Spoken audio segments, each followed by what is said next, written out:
बिस्मिल्लाहिर्रहमानिर्रहीम। अस्सलाम वालेकुम। आपका दोस्त सलमान हैदर। दुआ है परवरदिगार से कि उसने आपको और आपके अहले खाना को अपनी हिफ्ज़ व अमान में रखा हुआ था। के एन मुताबिक जी पेशावर हाई कोर्ट से वो फैसला आ गया। और वैसे भी जब जज साहब ने सिंगल बेंच से जब जज साहब ने इस पर स्टे दिया था इलेक्शन कमीशन के इस फैसले के ऊपर, जिस पे बल्ले का निशान पाकिस्तान तहरीक के हिसाब से ले लिया गया था, तो स्टे देते हुए उन्होंने कहा था कि ये मैंने सिर्फ स्टे दिया है, असल मामला इसको डिविजनल बेंच ही देखेगा और उसके लिए चीफ जस्टिस का होना ज़रूरी है जो छुट्टियों पर है। तो फिर क्या था, आज डीबी बेंच बैठा, 2 दिन से वो बैठा।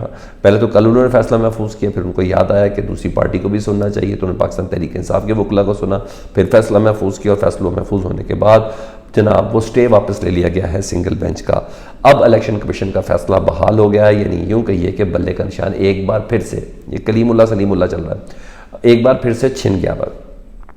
तो जिस लेवल का प्रेशर दिया गया था पाकिस्तान तहरीक इंसाफ के इस केस के हवाले से जजेस हजरात के ऊपर, तो मौलाना साहब ने जिस तरीके से उसको हमला कहा था, और फिर आपको याद है ANP वाले ने तो कहा था कि आप अपने अंजाम को याद रखिएगा, और फिर जिस तरीके से प्रेशर दिया गया, अरे बच्चे तो सबके ही होते हैं ना सर, फिर जिस तरीके से शहबाज साहब ने इसको इलेक्शन कमीशन पर एक हमला करार दिया, मरियम नवाज साहबा ने हमला करार दिया, अता तारड़ साहब ने किस तरह रिश्तेदारियाँ निकाली कि एक वक्त में इनका एक कज़न जो था वो PTI की टिकट से इलेक्शन लड़ा था, इसलिए उन्होंने इस तरह का फैसला दिया।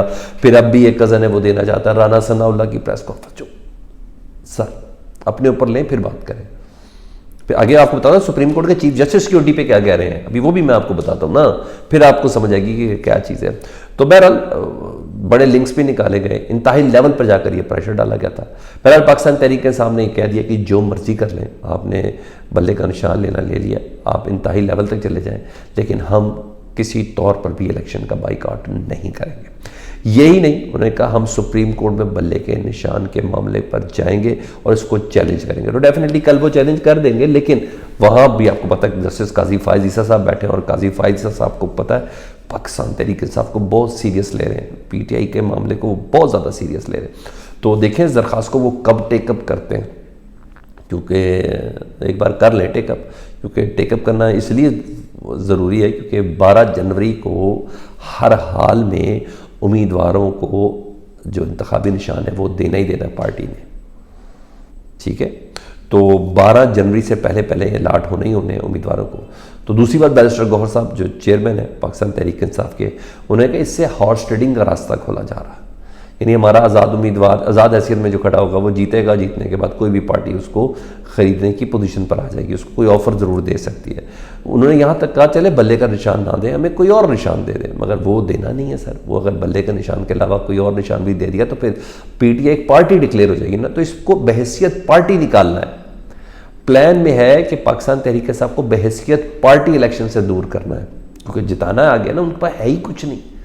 तो जब उनको जिताना है तो इसके लिए फिर डेफिनेटली उनका एज अ पार्टी रजिस्टर नहीं करवा सकते ना, तो किसी भी पार्टी का कोई भी इंतखाबी निशान अगर दे दिया तो वो पार्टी डिक्लेयर हो जाएगी। अगर वो पार्टी डिक्लेयर हो जाएगी तो फिर आपको पता है अक़लियतों की मखसूस नशस्तें भी इनकी मिल जाएंगी, फिर वो ख़वातीन की नशस्तें भी इनको मिल जाएंगी।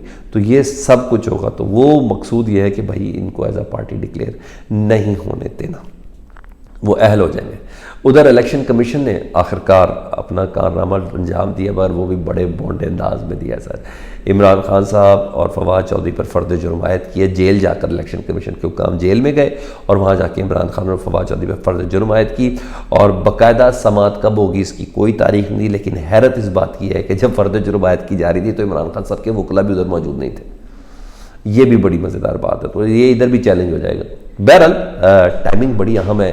टाइमिंग इसलिए अहम है कि जल्द से जल्द इमरान खान साहब को सज़ा देनी है और उनको नाअहली रखना है, और जारी बात है इस केस में कोई गवाह शबा तो है नहीं, तो ये सब चीज़ें बड़ी तेज़ी से हो जाएगी और बाद में जाके ये चैलेंज हो तो इट्स अनदर थिंग। लेकिन टाइमिंग इसलिए अहम है, और इमरान खान साहब को मल्टीपल केसेस के अंदर मल्टीपल रीजन्स के अंदर इकट्ठे किए जा रहे हैं जिसमें इमरान खान साहब को नाअहल किया जाए। बस एक खौफ बहुत ज़्यादा जी, ये तो यहाँ चीज़ हो गई। दूसरा, मिसिंग पर्सन वाला केस बड़े इंटरेस्टिंग सूरत हाल पैदा हुई, बड़ी ही इंटरेस्टिंग सूरत हाल पैदा हुई है। वो बंदा कहता ना, बंदा घर में मजाक भी नहीं कर सकता, तो आज वो वाली पोजीशन थी। ठीक है भाई, किसके मुतालिक कह रहा हूँ आप ये खुद देख लें, लेकिन बहरहाल ये पोजीशन आज ऐसी बनी है।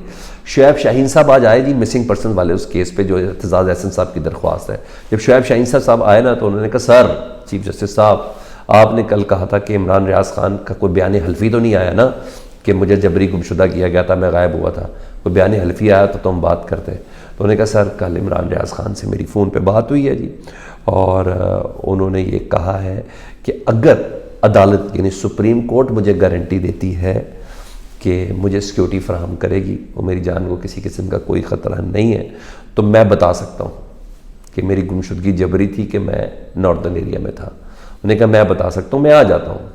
तो इस पर काजी साहब भड़क उठे जी। वो कहते कि क्या यहाँ कोई फ़ौज खड़ी है? काजी साहब ने कहा, उन्होंने कहा यहाँ कोई फ़ौज खड़ी है जो हम प्रोटेक्शन दें? क्या जब वो घर से बाहर निकलते हैं तो क्या वो सिक्योरिटी लेकर निकलते हैं? घर से बाहर निकलना कुछ और है और गवाही दे के आना, अपना बयान रिकॉर्ड कराना कुछ और है काजी साहब। मगर बहरहाल हाँ हो गया था।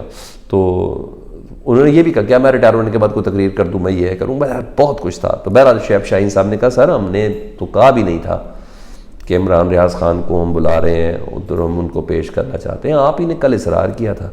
जब आप ही ने इसरार किया तो हमने कहा इस बात को सीरियस लेने का। नहीं अबसार आलम भी तो थे ना, बहादुर बने, दलेर बने, उन्होंने बयान दिए, अब गुफ्तगू की, तो फिर उन्होंने कहा बाहर क्यों बात करें, अंदर आ जाए। तो अबसार आलम ने भी बात की। तो बहरहाल इस तरीके से हुआ।